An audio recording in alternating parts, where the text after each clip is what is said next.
El tema que vamos a tocar ahora es acerca de las complicaciones de la nutrición parenteral. Al ser una terapia que se infunde directamente a la sangre, bueno, hay que tener muchos controles para evitar complicaciones, pero también es importante conocer cuáles son este tipo de complicaciones que se nos pueden dar. Las complicaciones de la nutrición parenteral se pueden dar por diferentes causas y hay que tener mucho cuidado porque al ser una terapia, como les decía, infundida directamente a la vena, puede tener muchas consecuencias y graves.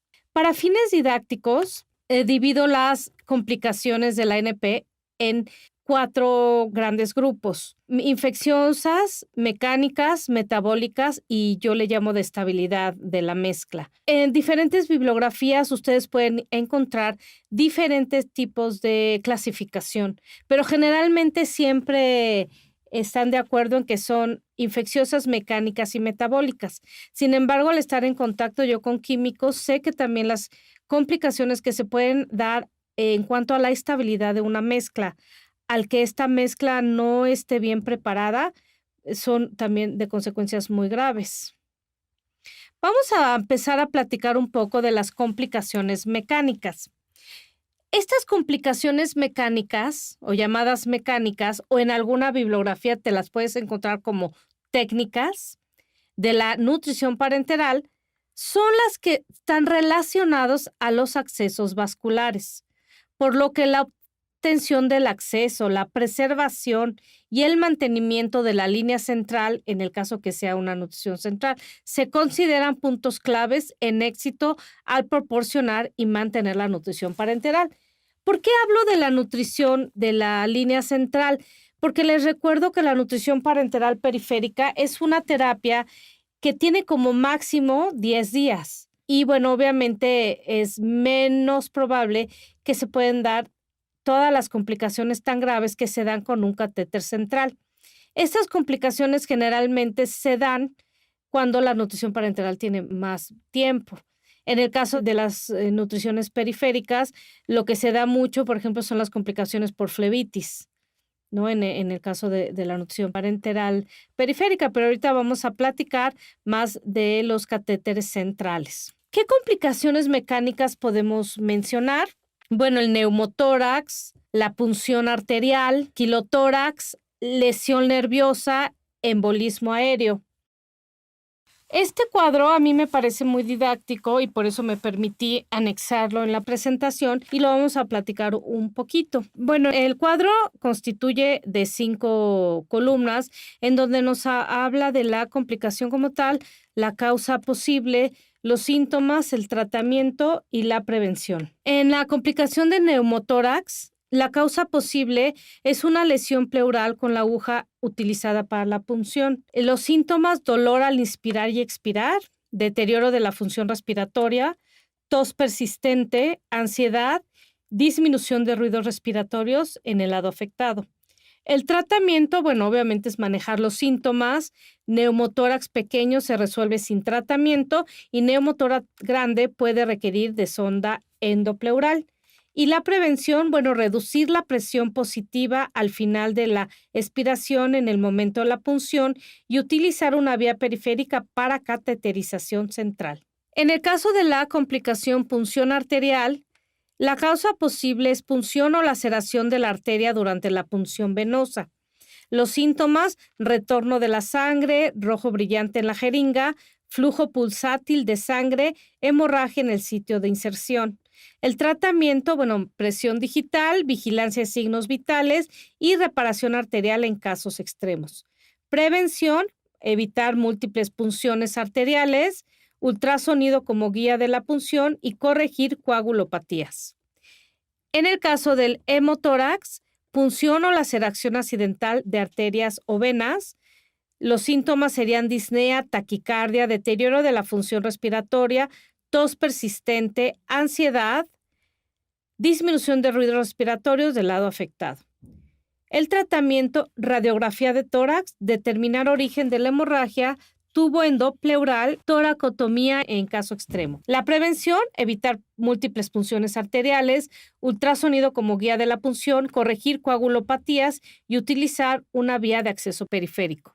En el caso de quilotórax, punción accidental del ducto torácico sería la causa más común. Los síntomas: exudación persistente de líquido lechoso o seroso en sitio de punción o hacia la pleura.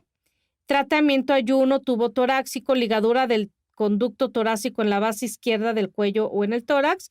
Prevención: utilizar la subclavia yugular derecha en la canulación, ultrasonido como guía en la punción. En el caso de la lesión nerviosa, la causa: punción accidental de nervios adyacentes a la vena, entumecimiento, parálisis, ardor. En el caso del tratamiento sería fisioterapia, bloqueo del nervio simpático y remoción del catéter. Y la prevención: evitar múltiples punciones, ultrasonido como guía en la punción. Y ya por último, en el embolismo aéreo, la causa más común sería la entrada de aire al torrente sanguíneo a través de la aguja o catéter abierto. Los síntomas serían ruido de succión al aspirar, hipoxia, dificultad respiratoria, ansiedad, hipotensión. El tratamiento sería decúbito lateral izquierdo y en posición de Trendelenburg, oxígeno al 100% y apoyo cardiopulmonar. Y la prevención sería sistema de cateterización cerrado, posición supina para la punción y retiro, maniobra de Valsalva y ocluir el catéter durante los recambios. Como podemos ver, en general, en todos los casos donde es para evitar estas complicaciones, es obviamente tener mucho cuidado al colocar el catéter, y ya que una vez que lo tiene, en mi caso, que he tenido experiencia con pacientes a casa y a largo plazo con la nutrición parenteral, es muy importante estarles dando seguimiento con una persona especializada en el cuidado de catéter que esté revisando continuamente que no haya estas alteraciones, y también estar vigilando muy de cerca y monitorear todos los signos vitales del paciente. Por ejemplo, a mí me ha llegado a pasar que hay movimiento del catéter en el paciente, que empieza a mojarse el paciente, entonces quiere decir obviamente que se está saliendo o se está moviendo el catéter. Entonces, por eso les insisto todo el tiempo que el monitoreo en todos los aspectos es muy importante.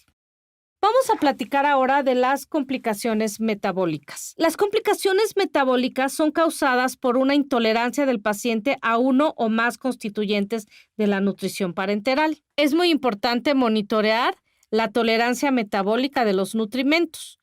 Los electrolitos, el balance ácido-base, la tolerancia a la glucosa, la función renal, la función hepática, la estabilidad hemodinámica pueden afectarse por la nutrición parenteral y se deben monitorear continuamente. Un paciente inestable se tiene que tomar el monitoreo, por ejemplo, de análisis bioquímicos diario, y como ya lo estuvimos viendo en la plática de monitoreo, y en pacientes que yo he tenido como así más de un año de nutrición parenteral, pues se recomienda, depende de la estabilidad del paciente, generalmente a la semana o cada 15 días, si ya logramos que esté estable sobre todo los electrolitos, y con eso nos vamos adaptando a las necesidades del paciente. Una vez que alcanzamos que el paciente ya esté estable, es como,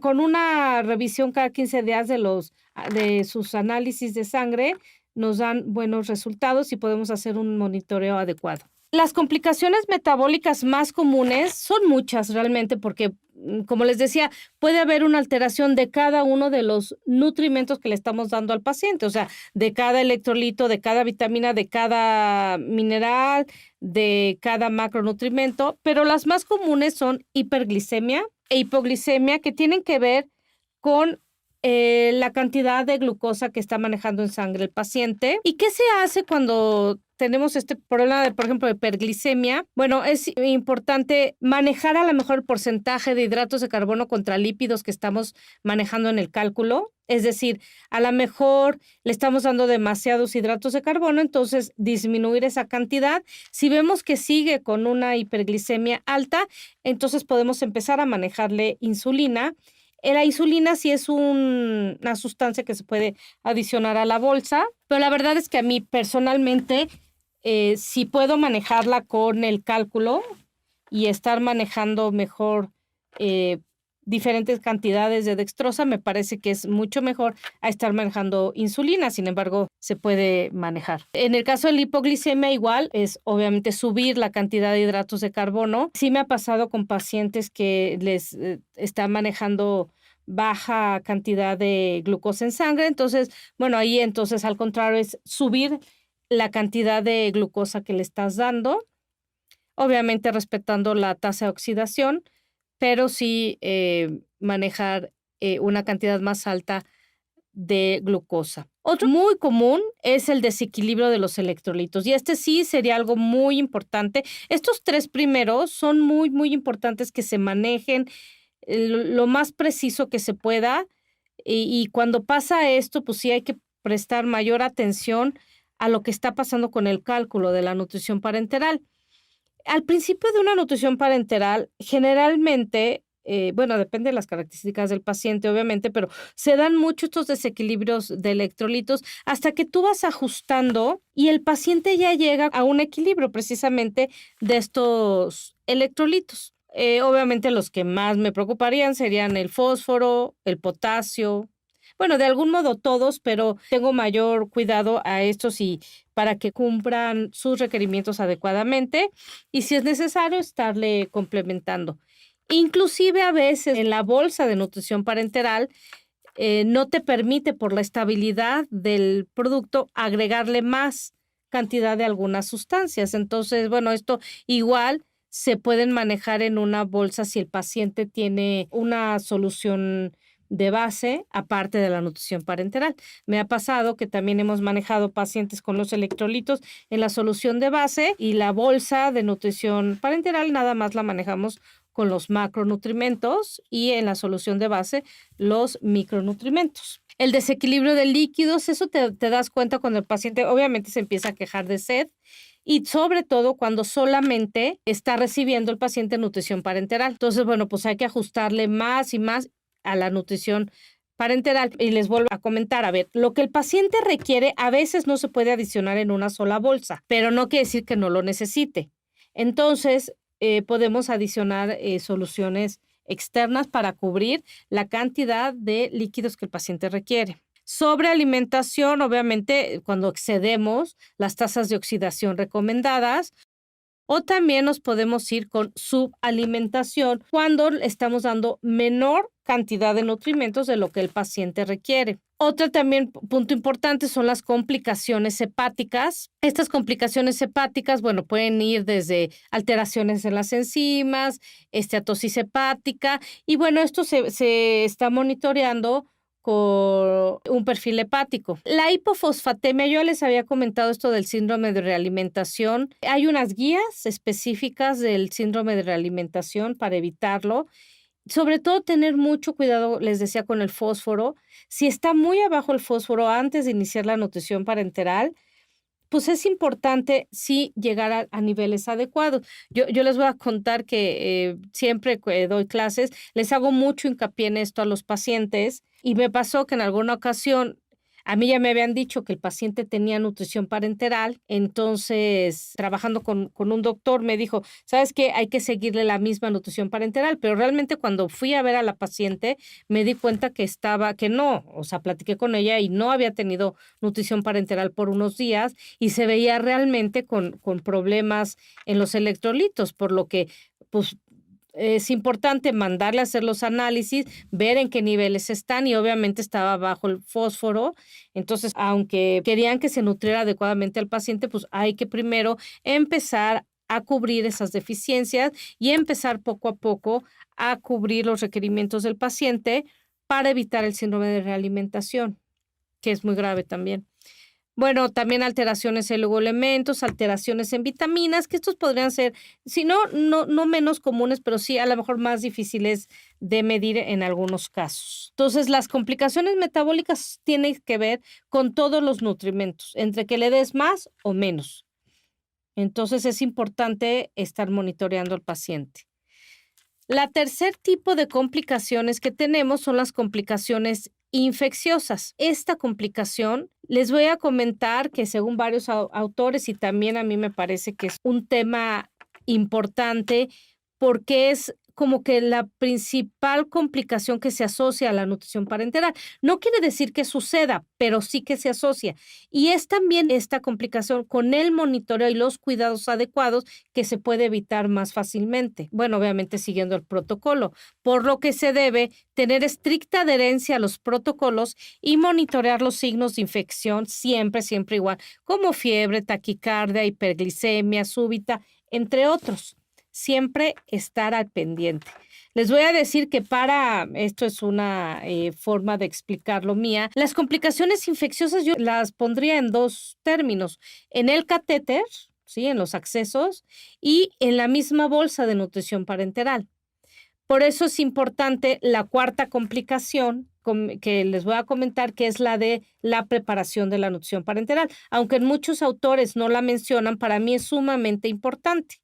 Pero bueno, regresando a las complicaciones infecciosas y particularmente en las relacionadas al catéter, en esta diapositiva comento cómo pueden ser los problemas de infecciones en el catéter, cuáles pueden ser, según la referencia que está aquí, el de nutrición enteral y parenteral del doctor Arenas y del doctor Anaya. Este tipo de infecciones relacionadas al catéter pueden ser colonización del catéter venoso central, infección del sitio de salida, infección del túnel, infección de la bolsa del reservorio y bacteremia relacionada con el catéter. ¿Qué quiere decir todo esto? Pues obviamente que es una infección causada por un mal cuidado en el catéter. Cuando un paciente está en el hospital y pues, dependiendo del hospital, pues generalmente hay una clínica de catéteres, una enfermera encargada de revisar y de cuidar el catéter, pues bueno, obviamente tendríamos que tener menos problemas, siempre y cuando se siga el protocolo adecuado para el cuidado del catéter. Pero cuando el paciente está en casa, que les digo que es a lo que me dedico un poco también, es importante a veces, o sea, el paciente es el que se conecta y se desconecta de la nutrición parenteral. Entonces es sumamente importante darle los tips y bueno, y así que siga un protocolo tal cual de cómo se debe de hacer esto sin contaminar el catéter. O sea, los cuidados de lavado de manos, o sea, de estar con guantes, en fin. Yo en esto sí no escatimo nada porque es el éxito de una buena nutrición parenteral. Sí el monitoreo, como les digo, sí el cuidado del cálculo, sí las complicaciones metabólicas, pero en mi experiencia, las infecciones relacionadas al catéter puede causar la muerte, obviamente, al paciente.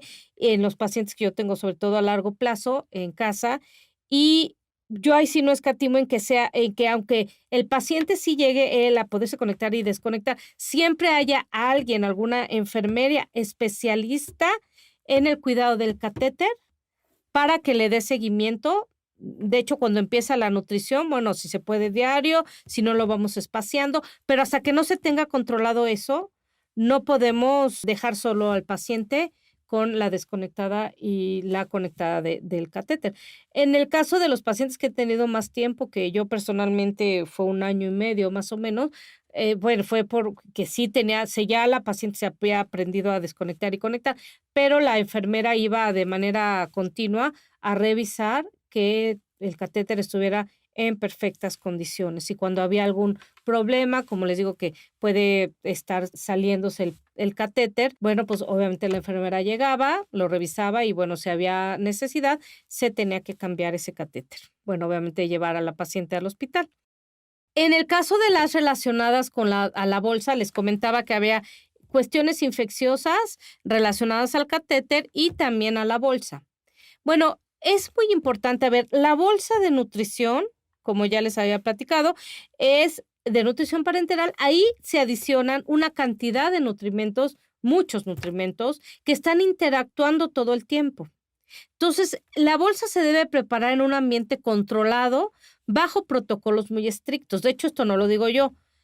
Hay una norma oficial mexicana, que es la NOM 249 del 2010, que se llama Mezclas estériles, nutricionales y medicamentosas e instalaciones para su preparación, en donde especifica cómo se debe de preparar una nutrición parenteral, en qué condiciones y si no se tiene estas condiciones, o sea, tener un centro de mezclas que te las pueda preparar, utilizar las bolsas tricámara que vienen estériles y respetar el no estar violando la esterilidad de las bolsas, introduciendo sustancias bajo situaciones que no están controladas, en ambientes que no están controlados. Entonces, también otro éxito importante de una nutrición parenteral es que se respete cómo se debe de preparar las bolsas o la activación de las bolsas, en el caso de que sean las tricámara, que no se infecte la bolsa, porque sí, dicen, no, bueno, que el catéter, que la infección del catéter, sí,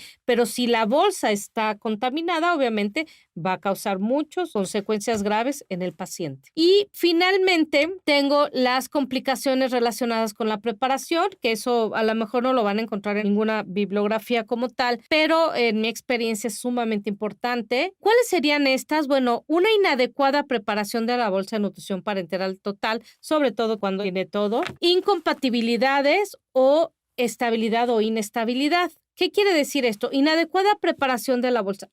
Como ya se vio, hay un orden específico en donde se tiene que preparar la nutrición. O sea, es como un pastel. Yo siempre les digo, un pastel lo tienes que preparar en cierto modo, pues si no, no te sale. Pues aquí con mayor razón es una bolsa que va directamente a la sangre. Se tienen que respetar los límites químicos. ¿Qué son los límites químicos? Los límites químicos, les recuerdo, son cantidades que pueden adicionar a una bolsa de nutrición parenteral, que no tiene que ver con los límites clínicos. Los límites clínicos son los que uno como médico, nutriólogo, decide que el paciente requiere, pero a veces no se pueden adicionar en la bolsa de nutrición parenteral, entonces tienes que buscar otra vía. En el caso de la incompatibilidad, ¿qué se refiere a la incompatibilidad? Bueno, se entiende por incompatibilidad cuando al mezclar o diluir el preparado parenteral se forma un nuevo producto inadecuado para el uso, debido a que éste ha perdido su actividad o es tóxico. Estas interacciones pueden generar variaciones físicas, físico-químicas o químicas de algunos de los preparados mezclados. Esto ya lo platicamos un poco en la sesión de preparación de nutrición parenteral. Y la estabilidad, ¿a qué se refiere? Bueno, la estabilidad es, también ya lo platicamos, pero es tiempo de vida útil de un preparado parenteral. Esto se los quise recordar en esta plática de complicaciones porque una vez que no se cumplan con los estándares adecuados en la preparación de la nutrición parenteral, tanto en orden de mezclado, cantidad, límites, cuidados de la bolsa, bueno, obviamente va a haber incompatibilidades e inestabilidades. Y en esta diapositiva nos habla un poco también de la inestabilidad de las emulsiones de lípidos. Los lípidos, como les he contado, vienen en una emulsión, que esa emulsión la mantienen los fosfolípidos, pero hay situaciones en donde esa emulsión se puede romper por diferentes cuestiones. Adicionar sustancias como podría ser a lo mejor el calcio, el zinc, el fósforo, en fin. Pasarte de los límites que se te recomendaron los electrolitos, el calor o también el que le dé directamente la luz a la fórmula. Y la inestabilidad de las emulsiones lipídicas puede ir desde lo que es una cremación, agregación, floculación y finalmente coalescencia. Esto ya también lo habíamos revisado en la plática de lo de estabilidad y preparación, bueno, preparación de las mezclas de nutrición parenteral, pero es importante recordárselos porque aquí estos de cremación, por ejemplo, no se notan y si tú no respetas, como les decía, el protocolo adecuadamente, te apegas a la NOM 249, pues puede haber estas alteraciones y tú no las ves, pero el paciente sí puede tener consecuencias importantes. Entonces, bueno, pues les recomiendo mucho apegarse a estos protocolos de preparación y apegarse, obviamente, y leer bien la NOM 249, en donde gente especializada, personas especializadas, nos van a hablar de cómo se debe de preparar una nutrición parenteral y evitar las complicaciones que puedan surgir dependiendo de estas malas prácticas de manufactura. Por este momento damos terminada esta sesión y les agradezco mucho su atención.